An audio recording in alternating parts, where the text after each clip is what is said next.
one night we got into an argument. She swung a baseball bat at me. Oh! Wow. Martha! We were in the outside. car, and I hit the window. Yeah, she But busted the it window out wasn't my at car. him. For Sean and Martha, it was love at first sight. But now Martha says Sean is so absent, she moved in another woman in the house. Their rocky relationship even has the two considering divorce. Martha says she's stuck at home all day and feels like she's living in her husband's shadow. And when her husband finally comes home from work, Martha says she gets radio silence. She says Sean is emotionally absent and disconnected. She even moved a woman in to get the connection she craves. But Sean says they have an open relationship, so his wife can get the emotional connection she desires. He also says Martha is pushing 40 and regrets not accomplishing anything with her career. But the biggest problem is his wife's anger, which Sean says is a force to be reckoned with.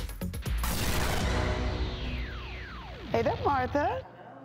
So what do you get so angry about? I get very, very angry when I feel like I put in so much emotion into a person or a situation, and I'm being dismissed, or I'm not being heard, or they're just kind of like shrugging me off.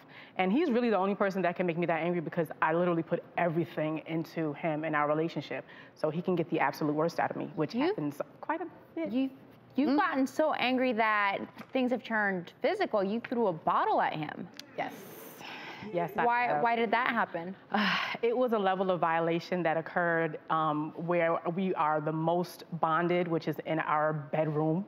And we were just disconnected on a level that just made me feel, I don't know, I just felt like everything was spiraling out of control and he just wasn't getting it. And so you're like, you're gonna listen to me, grab, boom. I'm like, somebody's gonna get hurt. It might be me too, I don't care, but you're gonna hear me. Like, you're gonna hear me today, you know? You're that frustrated? It worked, sadly, but that's the problem. Like, the violence works, which I know isn't the answer. I know it isn't. No, it's not. But it's like, that's when the reaction happens. That's when he listens. It's like his ears turn on when pain occurs.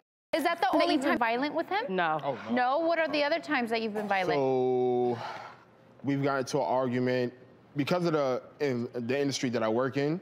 I work with a lot of females. What industry is that? I work in hospitality. So Okay. I used to run nightclubs and restaurants and so forth.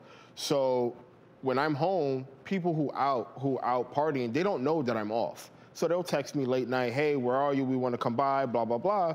So one night, I think I got a few text messages from a couple girls, and I was just like, don't worry about it, I'm not stressing them, you know, I'm here with you.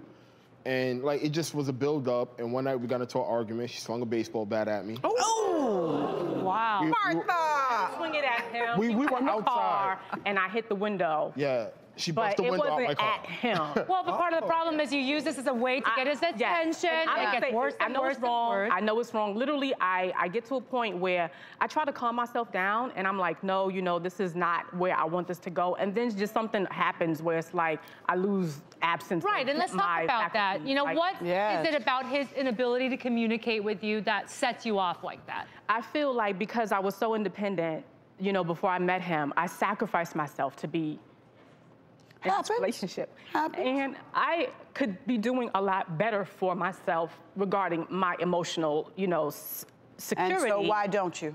Because I feel I need to pour that into him.